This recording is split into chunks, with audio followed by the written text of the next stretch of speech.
Good morning, this is Corey from Ride Suspension. Today we're going to be talking about a topic that I've had a lot with when it comes to KTM's Huskies and the new gas gases, and that would be the air forks. I've had a lot of questions on, a lot of people commenting and going back and forth saying that their air forks just aren't consistent. They don't like the feel of the air forks, they don't like that,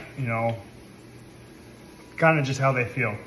So what I'm going to do is I'm going to kind of just break it down. I have some options in front of me to show you guys what I suggest, kind of so on and so forth, and what's out there to help answer any questions you have. So we'll get straight into it. So WPs on a lot of the exact fork, well, all the exact forks, all air forks. So what they are is they have an air cartridge inside that acts as the spring. So you have your air cartridge acts as the spring. They essentially designed it to be lighter and where you can adjust it for the type of riding you're doing. The problem is the seal heads inside this cartridge, they over time they end up having a lot of stiction. The seals leak.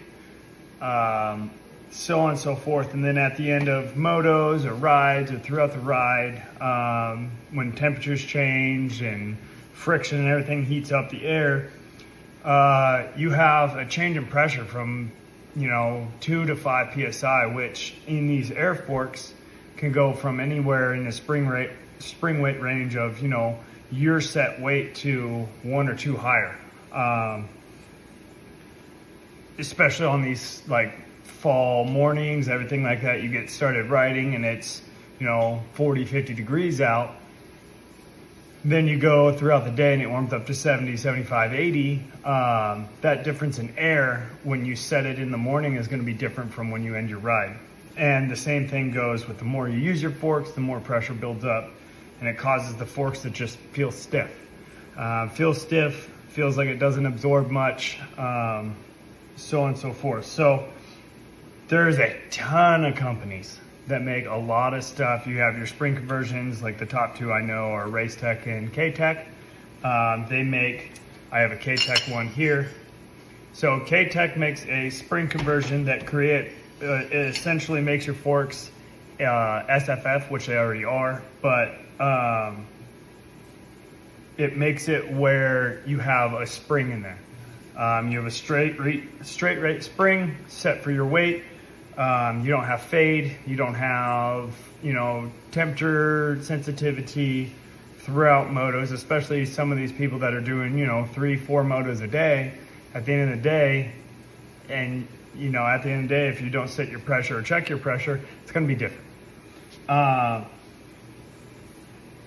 This option is just the spring side swap. Is this option alone is the cheaper option. It only does, you don't touch valving, nothing like that, so nothing gets changed there when it comes to just doing spring swaps. But it allows you to have a consistent feel where you can feel like if your forks need to go one way or your forks need to go others. So you're not messing with air differences and stuff like that and be like, I got a lower air pressure, lower compression, stuff like that. It kind of gives you a better baseline to be able to tune your forks a little bit better.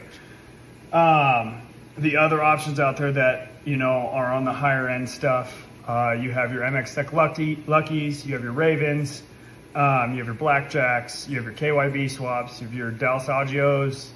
There's so many out there that, it's a lot of personal preference. Most of my customers run, of course, the Luckies. Most of my customers also run hard enduro. Luckies are great for hard enduro and or hair scrambles, stuff like that. They make your fork into an open cartridge fork. Simple, designed easy. They have the Huck valve to improve bottoming resistance and just provide better feedback. Ravens, of course, or anything along those lines. Turn your forks into a dual chamber fork. You have more tunability. You have the ability to run a pressurized cartridge system, which allows for your forks to be able to feel more consistent, solid, everything like that. Those normally that range though from the Luckies all the way up, you're $12,000 or $1,200 to $2,000. With the K-Tech set I have in front of me, that's going to be going in these WP forks. They have the kit with the spring is pretty much $600. And that's not including labor, of course, but just the kit alone is half the cost of just the Luckies. They give you adjustable preload, adjustable set preload, so you don't have to keep, if you set your preload where you want it to be, you're happy with it, everything like that, you don't have to keep messing with it. You don't have to mess with air pressure or anything like that, because I know I'm guilty of it. I know a lot of riders are, everything like that, where you don't check your air pressure all the time. You want to get on your bike and ride. You don't want to do maintenance, 10-minute maintenance every time you go out and ride. And then when you get more and more stuff on your handguards and handlebars, sometimes it's hard to get to these. So they make specialized air pumps that, they have stuff for these forks. With that though, you're just messing with them a lot, and then when the air chamber starts going out and everything like that, it starts becoming really pricey. You have to get these from KTM, of course. There's no aftermarkets. The piece that screws into here, there's a seal and bushing in there. Most of the time, those are recommended for replacement at the same time. And then if you don't do it right, the coating on the fork, the compression shaft, just doesn't sit right. I personally don't like air forks. I've never liked air forks. I think they feel soft, washy. It's personal preference. You could take my word, or you could ride a set of air forks and then you can ride a set of cartridge forks and really understand that. There's a difference. There's a feel difference.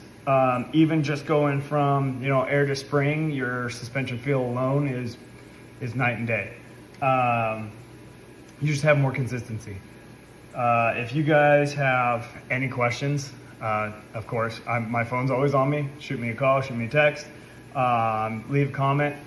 I'm more than happy to answer questions. If you guys have more questions about different suspension components or what we can do, or what are you just overall thinking of doing when it comes to suspension, hit me up. I will talk to you. Even if you were like, I want to do this stuff myself, I can walk you through it. Let me know.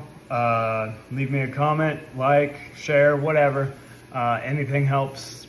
Anything helps. So thank you guys. If you have questions, remember, let me know.